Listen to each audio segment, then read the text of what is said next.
Hey there. Welcome. You know what? We have a special guest tonight, George Nanoski. Welcome, George.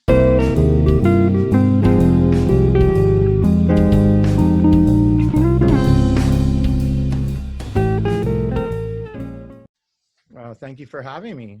It's good to Oh, be. wow. You know what? I've been so excited this week. I've had people tell me, oh, when are you going to have Mr. Nanoski on? I go, he's coming. He's coming. And now you're here. It's just kind of like, wow, I'm happy. That's all I'm going to say. This is a great day. And we're celebrating Mother's Day earlier today. And I was just Yeah. thinking about it. I go, okay, this day is not done until I talk to George or until we talk to George. So, hey, George, let the audience know about, what you teach and how long you've been teaching. So I've been teaching now for 25 years.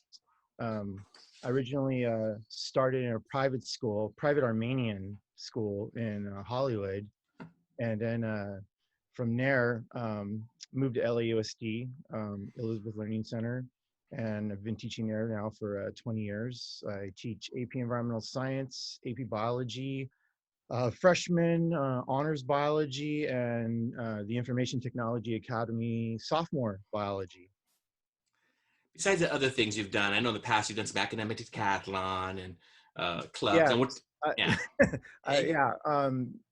Recently, my wife and I kind of stepped away and retired from academic decathlon, but Right. yeah, we were co-coaches For uh, years. for almost 20 years, Wow. and yeah, I, it was a lot of work. let the audience know what time normally you guys went home at night. Just let them Uh, know. we were always the last ones with the car in the parking lot. Right. Very unpopular Sometimes we were duo. Very locked unpopular. in. Sometimes we were locked in. Really? Yeah, I think yeah. they would give you a key after a while. No. It was weird. No one ever wanted to give us the key, Ay, and ay, ay. there were so many Now, people on campus that had the key, and I know there's some people who why have did it. they Like, have why it? does he have a key and I don't have a key? Right. I would like to point out something that the viewing audience doesn't know. Oh. We had just started this Zoom session. The recording wasn't going. Jake hadn't recorded. We hadn't started recording. And I was already learning from Mr. Nanoski. Oh, I yeah. heard circadian rhythms. I heard how people are prone to heart attacks when daylight savings gets into effect. And I could tell this guy can teach. Yeah. Of course, we know that. But that was kind of cool. I guess my question is, and I see the Einstein poster behind you. Yes. Where's the passion? Because this is the first thing I think about when I think of you. Passionate about science. Yes. Where did that start? Where did that come from? You know, if I have to trace kind of my love of nature and just the living world, I would go back to my father, my dad. We grew up pretty poor, kind of lived in a trailer most of my childhood. But one summer, I really don't know why we were able to do this, but we had a RV, and we kind of lived in the RV for like a year, and we like went up to Canada and Northern California, and we just kind of camped all over the place and saw all kinds of just amazing things. And my dad was always flipping over a rock and looking under a log and just finding snakes and frogs and all kinds of stuff. So he always kind of like, lit that fire, like, appreciate the natural world. There's a lot of things going on around you. Slow down, because you'd be surprised the things you're able to see if you just kind of slow down and don't move so fast through the world. And so that's really what sparked is kind of my dad's the love of nature. And then when I went to college, I had some really, really good professors at Cerritos College, and a really good geology professor and a really good microbiology professor, and it kind of just blew my mind once you really start to dive into a real deeper understanding of the things going on around you and the things going on inside you. Wow. I mean, when you were talking, I was thinking, when you're talking about your dad, I go, that sounds like George. Looking at things. And I remember Kim always sharing, he's always looking at birds and he's, learning about it. I go, wow. I mean, that's just, and you're gratified by it. You love it. You enjoy it. It's like, You would rather not be anywhere else but explore. I feel like you would. A perfect day for you is just exploring.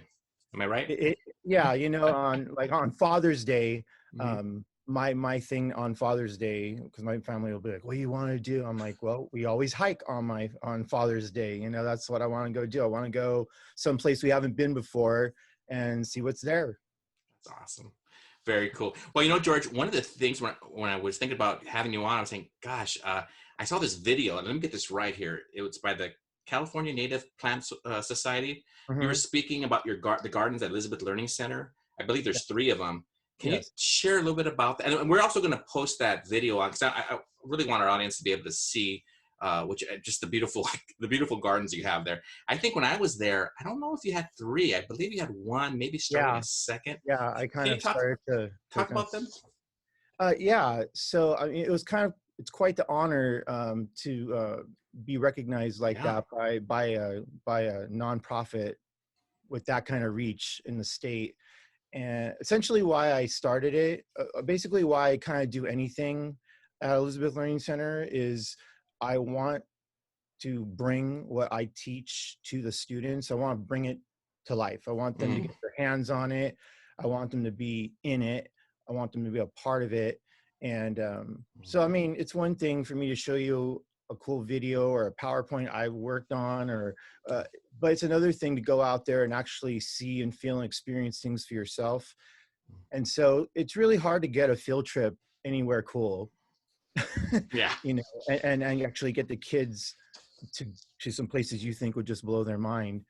And so I started noticing that there were just places on campus that were just not being used for anything. They were just kind of like barren little patches of like dead grass and dirt, like in just major areas. It's like nothing going on.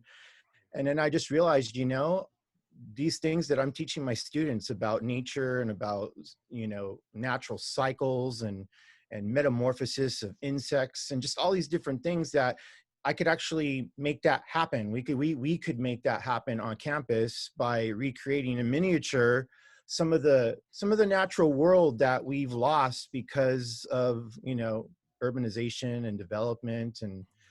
And so I really used to start researching, like, what kind of plants can we put here.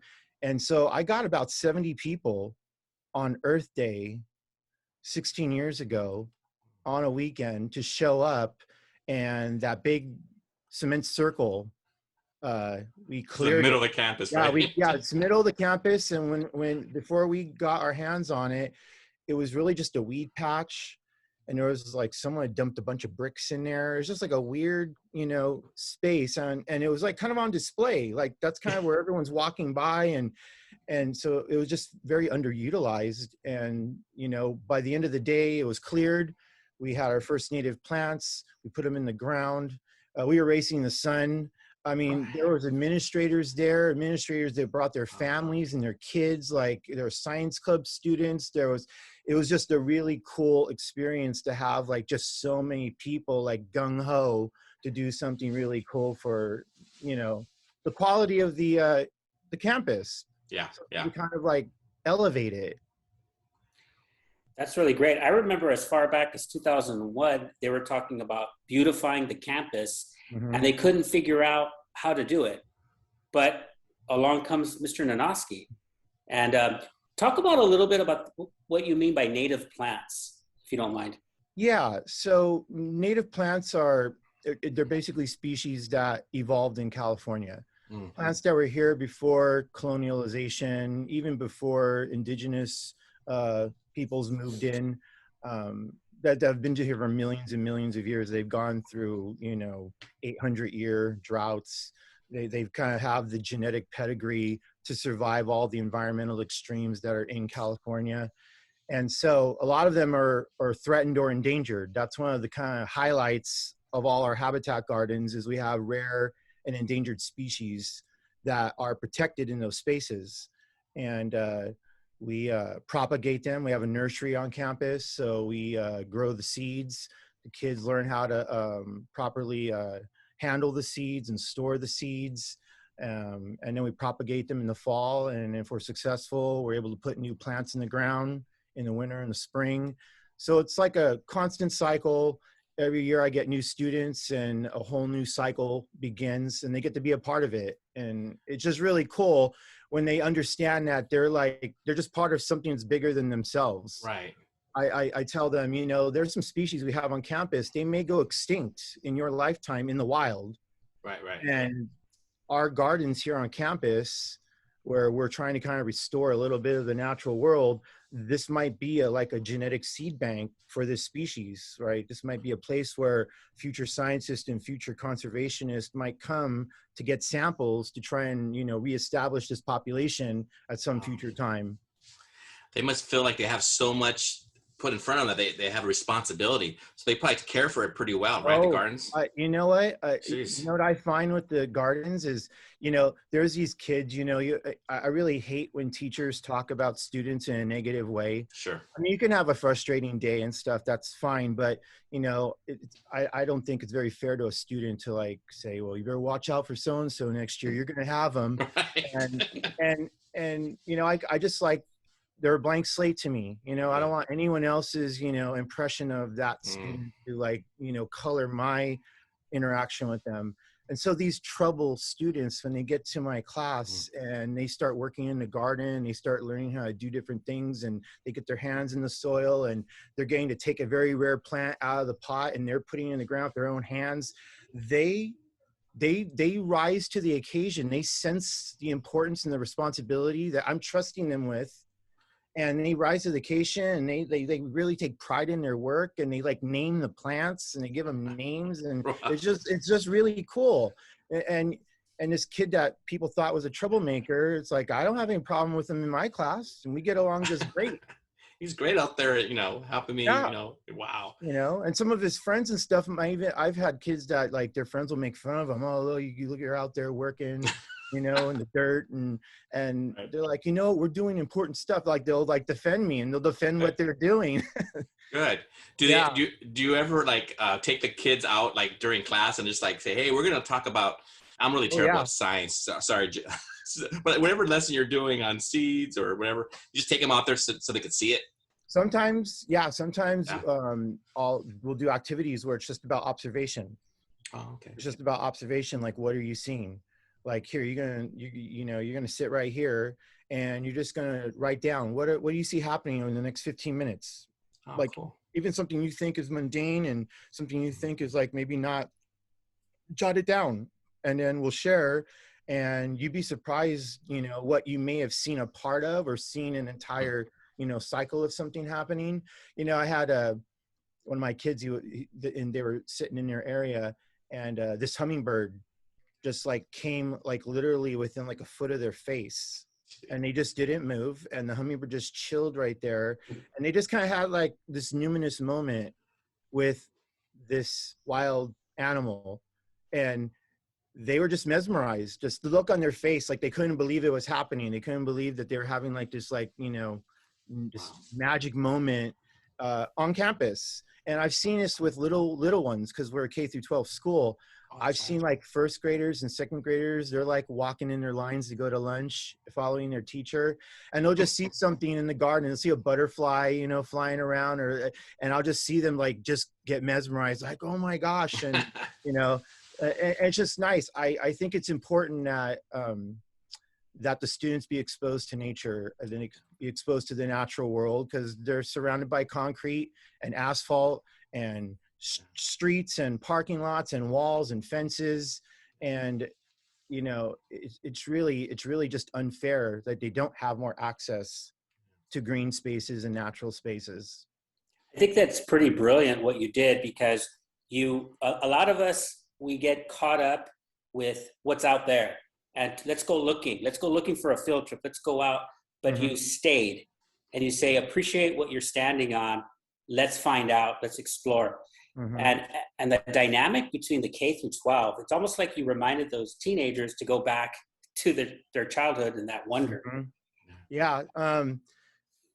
Something that I do with my AP students is towards the end of the semester, after the AP exam is over, they would have to teach a unit. So they'd have to come up with a unit and make it elementary kid friendly. And I cool. would team up with like Miss Padilla and some of the other elementary teachers, and we would take their kids on a field trip to like the gardens. So like in the springtime when there's water in the vernal pools, there's a lot of really rare and endangered animals that can only live when there's water in the pools, like Wow. San Diego fairy shrimp and Riverside fairy shrimp. There's these very rare crustaceans that, you know, like 95% of vernal pools have been destroyed in California. And so, you know, we'll take a net and stuff and collect some of these guys and put them in jars and create a little observation station for the little ones to like see them. We even made an observation vernal pool Jeez. that's elevated off the ground, so it's at eye level for the little ones. So they can literally just kind of like put their chin on the wall and literally see what's going on in the pool with their own eyes and make observations. And we have little coloring sheets for them where they can draw the body of the animals that they're seeing. And my kids tell them about their life cycle. And it really is, they're actually getting like an actual field trip in nature on campus. And it's just really cool to see the older kids teaching the younger kids. Yeah. You know, do you have like, I know the students there, the K through 12 kids, how about the students who are the alumni? Do they ever come back and help like on Earth Day, or You how know about? what? I actually have quite a few alumni Oh, that really? will come and help. They'll like text me or like send me a private message on like Instagram and say, Mr. Nanoski, I know this is the time of the year when you gotta like try and like take weeds out and stuff. If you need any help, you know, just like let me know. And if you go in on Saturday, I'll show up and, you know, I can give you probably 2 or 3 hours. And, you Jeez. know, I was like, I'll take whatever you can like give me. Right. But You, yeah, definitely a lot of alumni come back and still want to help and still want to be a part of it. Mr. Nanoski, you say that when you give the assignment to your AP students to teach a lesson to the elementary, how does that look? I mean, do they create a lesson plan or? Yeah, they have to make an actual lesson plan. Like, I give them a template, wow. and you know, I say, tell me what you want to teach them, and then once I clear it, then you guys need to figure out like, how are you gonna like do this? What are you gonna say? What's it gonna look like? And I don't think I've ever heard that before. Out of all the ideas, professional developments, I don't think I've heard that before. Have you, Jake? Or Have the kids actually teach lessons to yeah, to the like other kids? others, to other students. I remember way back in the day when I was at Elizabeth Learning Center, they kind of encouraged that for well, the yeah, because yeah, they you see, it stuck with me when we were first there. yeah, There was a lot more teamwork and there was a lot yes, more togetherness and vertical articulation. that was a That's big a word. big thing. I mean, you're K Hmm. through 12. Why wouldn't you make these kind of connections between high school and middle and elementary? Why Yeah, wouldn't you cross pollinate the different exactly. levels and do something like that? The promise of it is just so tremendous. I'm sorry, Jake, but Mr. Nanoski, I should call you George. I used to call you George. Yeah, Why am I I bad? know. I felt like we're back in yeah. school. You should. The I know Ozzy mentioned that there was a real togetherness as well. There was something special that he saw. So what do you think was it back then, and what changed? Maybe it's too personal to say what changed, but can you speak to that a little bit? You know, yeah. I mean, I don't think it's too personal. Hmm.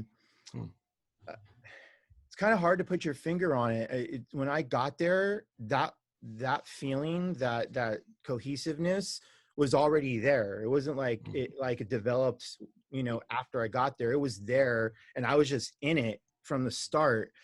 And I think what's happened over time, and it's not to say that there aren't still moments like that. There's still some core teachers there that I still have that connection with, and we still tag team students, you know, in terms of just caring about them and knowing what that student's doing in one another's classes. Um, I think turnover is a big problem. Hmm. Uh, Losing a lot of teachers, getting a lot of new teachers really quickly, them not staying very long, so they don't get a chance to like, you know, really see the fruits of like that kind of labor. And so you got like a discontinuity um, of those, I want to say older ways, but just like those established, you know, foundational aspects of the academies. um, just that family feeling, because that's really what the academies are about. We're a really small high school, and all the teachers know all the students, and we get to talk about what's happening in our classes and our meetings. And it's just that coziness. It's just that coziness. It's that togetherness. And again, I'm not saying it's not there. It just isn't as prevalent as it was in those earlier days. Yeah. Wow, I almost wanted to apologize for leaving, just because like maybe I'm the problem. No, but no, I agree with you though. We did lose a big piece when you. Oh, come on. It's always about me for some reason. But you're one of those you're one of those people that I really respected, and I know you really cared, and you know, that's a hard thing when you get someone like that. You don't want to lose them. Right. Well, I've been talking about that. We've had several people, Elizabeth Learning Center is just a well full of teachers, past and present. We've talked to some people who don't work there anymore, but it's just some really wonderful people have come in, and some still are there. We know we've lost a couple of former colleagues, and Paulina Fontes and Frank Davis. Very saddened to hear about. Very sad. But how about yourself though? Ruben and I watched a film not too long ago, A Dead Poet Society. I'm not sure. Have you seen Dead Poet Society? Mm-hmm. Yeah. When I saw it, I thought of you and Kim, the Robin Williams character. And Ruben was kind of like, this. Don't insult George, please. I'm just saying that I felt like there could be charismatic people who kids are drawn to. And I always felt the kids were drawn. And a lot of what you're sharing now, you're spending time with them after school. On Saturdays. I mean, I'm sure I'm answering the part of the question, but how do you see it? Why are kids drawn to you and your wife? And I'm going to bring your wife into it because you guys are a team. I look at you as a team. My wife, Kim, I married her because she's the most amazing human being I've ever known, on so many countless levels. Anything I do that makes me a good teacher, I stole it from her. I'm just going to admit that. Like she is an innovator. She is always seeking perfection. She's always pushing the envelope, and I just get to reap the fruits of her labor, So, you're not so bad yourself, buddy. But I'm just saying, like, I've taken a lot of really cool things, and I've, definitely tweaked them to make it work for me and my subject matter. But, I definitely want to give her some credit that she's helped me be a better teacher. But I think when it comes to the students, having a respect for me, because that's one of the things I really value is my students respecting me. Like, and not because I'm just the teacher, not just because I'm the authority figure in front of the room and that, I'm the one that's, giving you your final grade, but like you actually respect me as a human being, and I respect you as a human being, and that, I genuinely care about you. That you're not just like some student that goes in and out of my class, and, if you didn't show up tomorrow, I wouldn't notice, so that respect is really important to me, like establishing it, letting them know that I trust them. Most of the things that are in my class, I really like when my kids come in my class, that they know they're entering an installation, like an art installation, and this installation is saying one thing: you're going to learn about science in here. This is a science space. Right, you're going to find out by the end of the year that you had one of the biggest science nerds that you'll ever meet in your life, that you had him as a teacher. And I just really want my kids to love how you can understand the world through science, how you can understand and appreciate things on a level that maybe you wouldn't if you didn't have that scientific understanding. So I really want to kind of infect them with that kind of, my passion. That's what it really comes down to. Like, they know I love my subject, and they know I want them to love the subject. Like, to me, I tell them in the end, if you forget about what, chemicals are in DNA, or you forget, there's a lot of facts and stuff you get thrown at you the whole year. But in the end, if you can leave my class with just a greater appreciation of how science can help you be a more understanding person, maybe be a deeper thinking person, maybe understand things on a more comprehensive level, on any kind of a level, then I've done my work.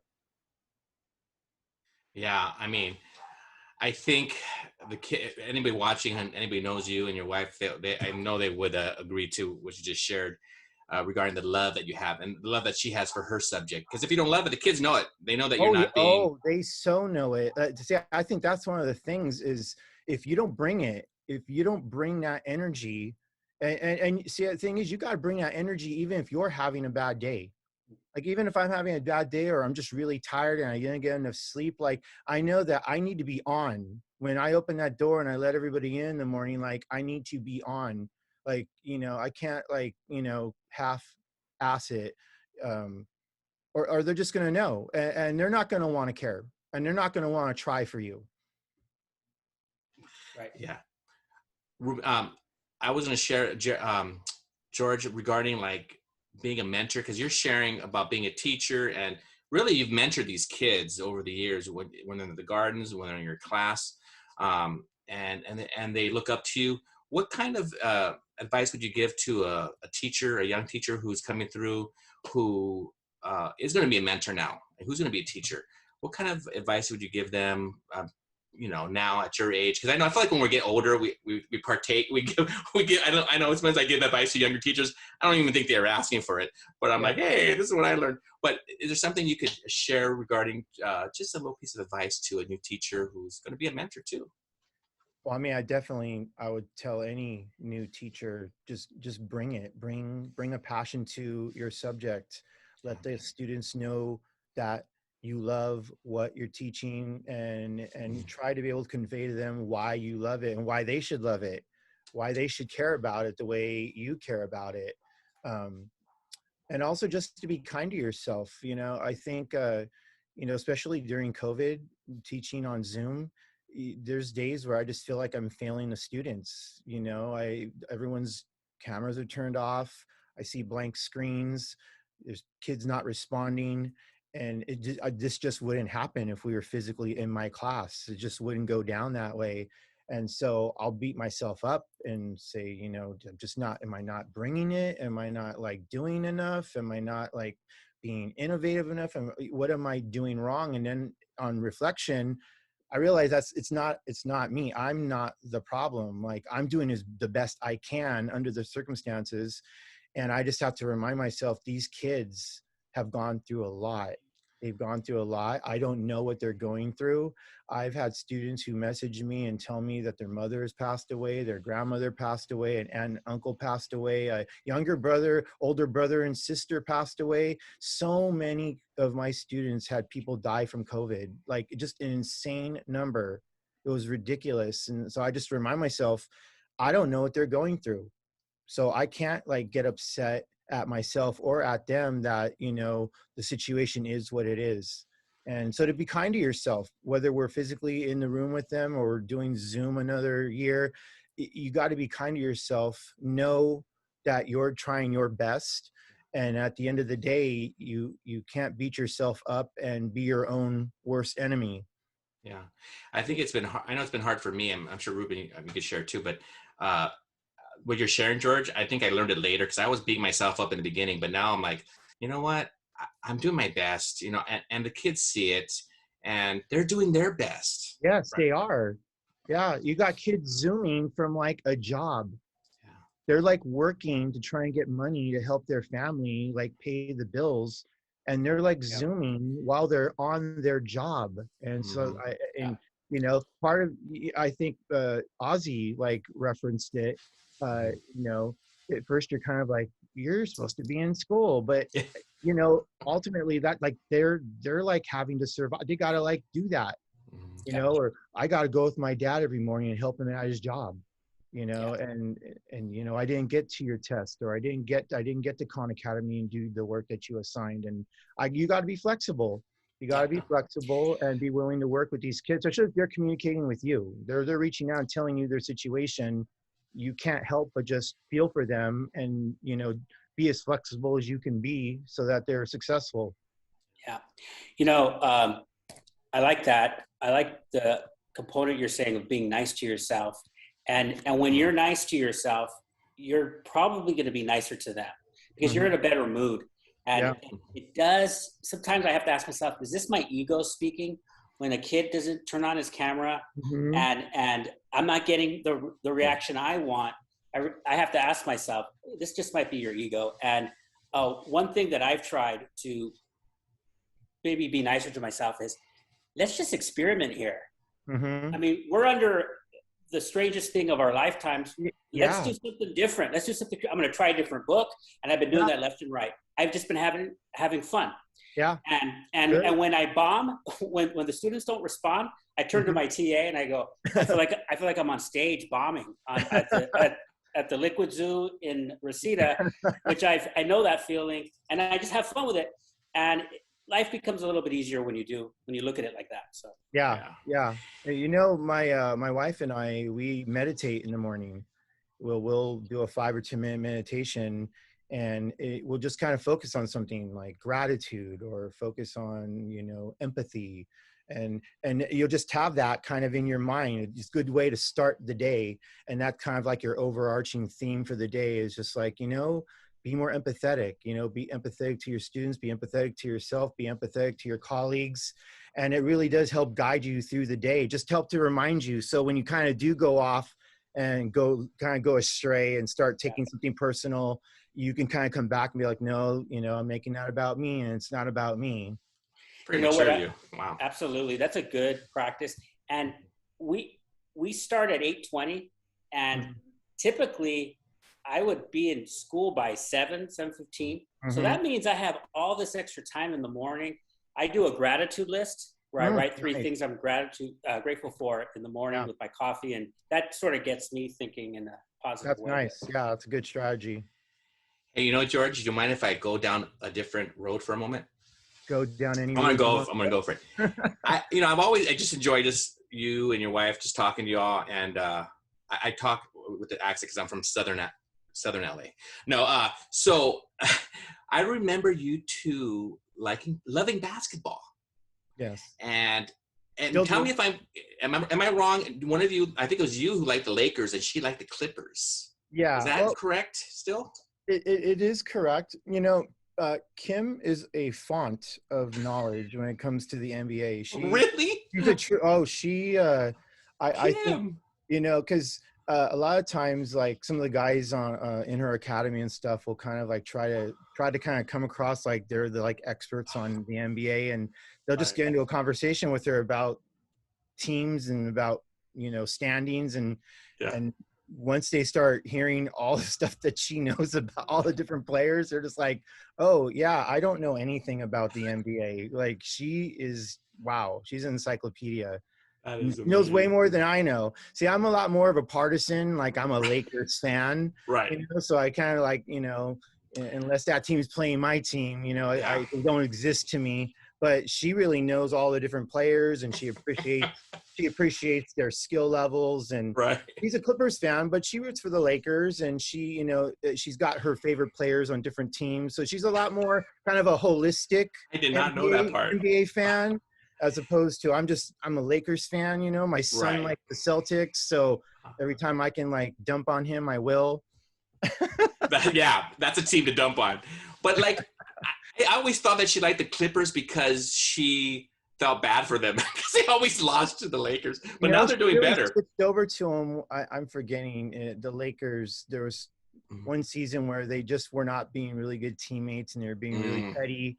Yeah. I don't know if it's kind of between like the Shaq Kobe years and then the Gasol Kobe years. Yeah. But she kind of was like, they're just kind of like, they're bumming me out, so I'm going to try the Clippers out. And she's really been a Clippers fan for a very long time. Oh, yeah. She's been through there for the good and the bad. So She has. That is exactly when I stopped liking the Lakers. Yeah, me too. What you just indicated there. Yeah. But I'm coming around again, and I like both teams. It's fun though. It's fun. I was a little bit upset that they lost to the Clippers the other night, but we got a lot of people missing. So yeah, a lot of people are injured right now. Yeah. Before I forget, But we are a basketball family, Yes. and I love to play it still, and my sons love to play it. I was gonna say, do you still play? Because I remember you used to play with the kids, outside. Yeah, I'm definitely a lot older and a little slower, and things hurt a whole lot more now after I'm done playing. But oh man, I still got a good bank shot. Oh, nice, George. Very nice. By the way, It's all about the angles. Yes, you got to figure that out. The pivot. just to briefly go back to science, is there a best science book for a non-science person? Wow. That's a good question. Um, Hmm. there's a book I'm reading right now. It's called Human Errors. I'm forgetting the name of the author, but it's a book on all the different parts of the human body that are kind of useless now. Like these parts of your body that are kind of leftover relics from your ancestors. So like you got like these muscles around your ear that in the past would have allowed your ancestors when they were living up in the trees to kind of rotate their ears the way a cat can. So you still have those muscles there, but they don't work anymore. They're just kind of in there doing nothing, but they're a relic of your ancestral past. So you can kind of trace certain parts of your body that no longer are useful, don't have a function anymore. You can trace them to these past relatives you had in other species who did utilize that part of their body at some point in the past. So that's a really cool one because it's just kind of like highlighting these really weird, interesting quirks in your body. There's one called Your Inner Fish by Neil Shubin, and he kind of shows you all the ways that your body, the foundation of it is a fish. It's fishy, from the gill slits you have when you're developing as an embryo to the tail you have, and then it gets reabsorbed in later stages of embryological development. And so that's another really cool book that just kind of, again, it's just kind of like highlighting and in kind of a really like fun, informative way. It's not too technical, doesn't kind of club you over the head with too much scientific jargon. I like it. I was. By the way, Go ahead. I was going to say Human Errors, Your Inner Fish, and I also jotted down vertical articulation. I like the sound of it, and I'm curious about it. It does kind of roll off the tongue. Right. As we're closing up, I do want to thank you, George, because as I'm thinking, we've had a lot of reflection time lately, especially doing this podcast. You reflect on your career, you reflect on people you've worked with, people you learned from, and I just think I'm grateful for you and Kim for just even helping me and my brothers out. And when we did the film many years ago, and that was a fun time. And also, I'm not sure if you remember this, George, but we went camping once. We took the kids out to Wrightwood.